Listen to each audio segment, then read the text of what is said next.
I had always believed that love was built on trust, loyalty, and respect.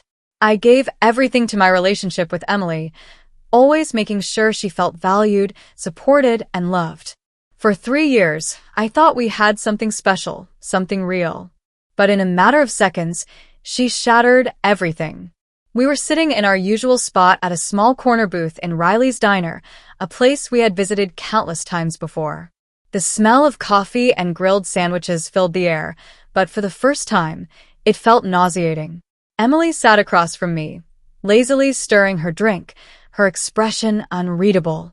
There was something different about her that night, something off. She was too calm, too detached. Then, without a hint of hesitation, she spoke. "I cheated on you," she said. Her voice was smooth, deliberate. My grip tightened around the coffee cup in my hand. The words didn't register at first. Maybe I misheard her. Maybe this was some kind of cruel joke. "What?" I finally managed to ask, my throat dry. She tilted her head slightly, watching me with an unsettling amusement. "I cheated on you," she repeated, this time with a small smirk playing at her lips. "I needed a real man." The words hit like a punch to the gut. I felt my entire body stiffen as my brain struggled to process what she had just said. My heartbeat pounded in my ears, drowning out the hum of conversations around us. Emily leaned back against the booth, stretching her arms as if she had just rid herself of a burden. But she wasn't burdened. No, she looked relieved. Pleased, even. "Who?" I finally asked, though deep down I already had a sinking feeling. She smirked again, and that smirk would haunt me for days. "Jason. Jason. My best friend. The guy who had been like a brother to me since college. We had been through so much together, and I trusted him with everything. How long had this been going on? How many times had they laughed behind my back while I remained blissfully unaware?" I swallowed hard, feeling a sharp sting in my chest. "How long?" She shrugged. "A few months." Months. My stomach churned. That meant all those nights she claimed to be out with friends, the times Jason canceled our plans last minute, the sudden changes in Emily's behavior. It all made sense now. I looked around the diner, suddenly aware of how small and suffocating the space felt. The betrayal was one thing, but the way she sat there, so unbothered, so sure of herself, it made my blood boil. "Why are you telling me this now?" I asked, my voice colder than I intended. Emily sighed, tapping her nails against the table. "Because I don't want to lie anymore," she said, feigning sincerity. "I'm happy with Jason. I think you should move on." Just like that. Move on. As if 3 years of my life meant nothing. I clenched my jaw, my hands trembling under the table. But before I could say another word, my phone buzzed. I glanced at the screen. A message from one of my friends, Leo. "Hey man, I heard about you and Emily. Just want to say I think you should be cool about it. Jason's a good guy, and you should respect their happiness." I stared at the message in disbelief. Respect their happiness? A hollow laugh escaped my lips as I felt my world tilt. Not only had my girlfriend cheated, but my so-called friends were taking their side. I wasn't just losing Emily. I was losing my entire friend group. I set my phone down, looking back at Emily, who was now scrolling through her phone, completely indifferent to my pain. I had spent years believing I was surrounded by people who cared about me. But in reality, I had been nothing more than a placeholder, someone convenient until they found something or someone better. But if they thought I was going to walk away silently, they were dead wrong. The betrayal should have left me numb. Instead, it ignited something in me, something raw, something dark. I stared at Emily across the diner table, trying to process the audacity of it all. The way she sat there, scrolling through her phone like we weren't in the middle of the worst conversation of my life, made my blood boil. I wasn't just heartbroken. I was furious. I needed air. Without another word, I grabbed my keys and left the diner. Emily didn't try to stop me. She didn't chase after me. She didn't even call my name. It was as if I had ceased to exist the moment she got her confession off her chest. I drove without a destination, my hands gripping the wheel so tightly my knuckles turned white. Every memory of our relationship replayed in my mind like a cruel movie. The late-night talks, the vacations, the laughter. All of it felt like a joke now. I ended up at the one place I never thought I'd go, Jason's apartment. His car was parked outside, and the lights were on. I knew he was home. Part of me wanted to storm in, to demand an explanation, to hit him just once, just enough to make him feel a fraction of what I was feeling. But I didn't. I wasn't going to give him the satisfaction of knowing how deeply he had hurt me. Instead, I pulled out my phone. How long have you been sleeping with Emily? 3 dots appeared instantly. He had been waiting for this conversation. Jason man, I'm really sorry. I didn't want it to happen this way. I laughed bitterly. That was his apology? That was the best he could do? You could have told me. Instead, you pretended to be my best friend while sneaking around with my girlfriend. Jason I swear it wasn't planned. We just connected, and it felt right. Right? You think this was right? Jason look, it's not like you and Emily were ever going to work out long term. You're too soft.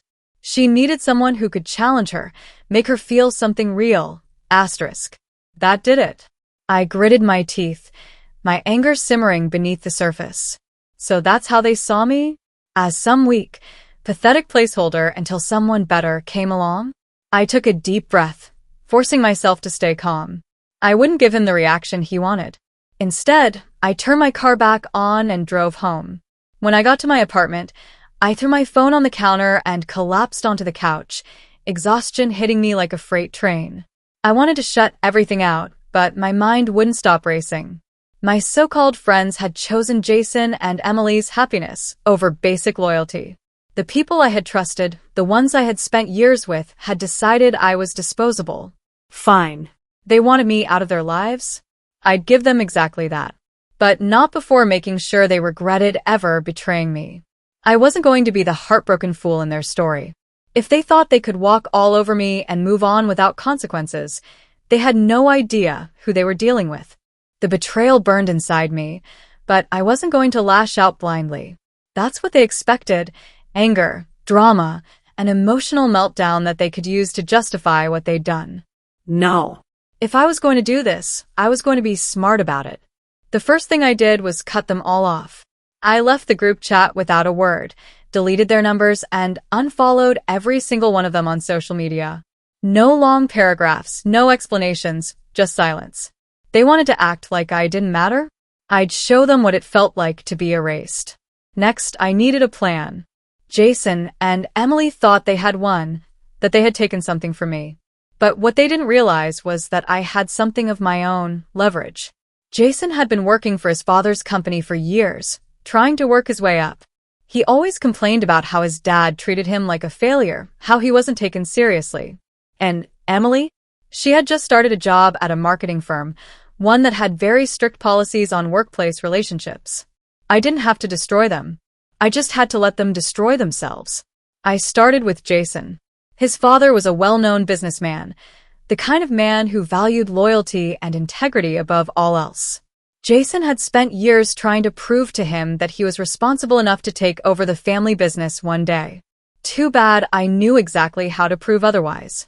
I made an anonymous email account and sent his father a message. Attached were screenshots of texts Jason had sent me, bragging about how he had been juggling Emily and me for months, laughing at how easy it had been. I also threw in a few messages from him trashing his father, calling him outdated and weak for expecting loyalty from employees. I didn't have to wait long. Within days, I heard through mutual connections that Jason had been temporarily suspended from the company pending an internal review. His father wasn't the kind of man to make impulsive decisions, but I knew this was only the beginning of Jason's downfall. As for Emily, her company had a strict policy against relationships between employees and clients. It just so happened that Jason's company had recently signed a contract with her firm. A little anonymous tip to HR was all it took. By the end of the week, Emily had been called in for a meeting. She wasn't fired. Not yet. but she was put on probation with a warning that any more unprofessional behavior would result in immediate termination. I didn't need to see their reactions to know they were panicking. The perfect little life they had built on lies was beginning to crumble. But I wasn't done yet. If Jason and Emily thought they could betray me and walk away unscathed, they were about to learn the hard way. Some consequences aren't immediate, but they always come. The fallout was even better than I expected. Jason had always prided himself on being untouchable, the golden boy who could do no wrong. But once his father got wind of his arrogance and deception, everything changed. His temporary suspension became indefinite. Rumors started swirling that his father was considering cutting him off completely, forcing him to prove himself outside of the family's wealth and influence. And Emily? She wasn't handling the pressure well. A few days after her probation meeting, I got a message from an unknown number. Emily *, can we talk? I stare at the screen, debating whether I should even acknowledge her. After everything, she actually thought I'd be willing to talk. A minute later, another message came through. Emily *, I messed up, okay? I know I hurt you, but this is all getting out of hand, *. I smirked. She was starting to feel it. The weight of her choices, the reality of what she had done, it was finally sinking in. But I wasn't interested in her apologies. I didn't respond. Instead, I went out that night with people who actually gave a damn about me. Not our old friend group, because as it turned out, most of them had taken Jason's side, but new people, better people. I reconnected with an old friend from college, someone who actually had my back, and through them, I found a whole new circle of people who weren't built on fake loyalty and backstabbing. The best part? I started to genuinely move on. One night, a month later, I ran into Jason at a bar. He looked terrible, like he hadn't slept in days. His usual arrogance was gone, replaced with something closer to desperation. He spotted me and actually had the nerve to walk over.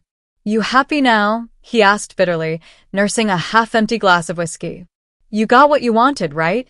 I raised an eyebrow. "What exactly did I get, Jason?" He scoffed. "Don't play dumb. My dad barely speaks to me. I'm basically blacklisted in my own company, and Emily," he cut himself off, shaking his head. "Let me guess," I said, feigning sympathy. "Things aren't so great between you two?" Jason let out a hollow laugh. "She blames me for everything. Says I ruined her life. Like it wasn't her choice to cheat." I took a sip of my drink, savoring the moment. "You know," I said, leaning in slightly, "it's funny how karma works." He glared at me. "You think you're better than me now?" "No," I said, standing up. "I've always been better than you. It just took me a while to realize it." I walked away before he could say another word, leaving him to drown in his own misery. Jason and Emily had thought they were untouchable, that they could betray me and walk away without consequences.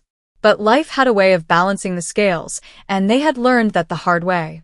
As for me, I had moved on, found better friends, learned my worth, and I had left them exactly where they deserved to be, behind me.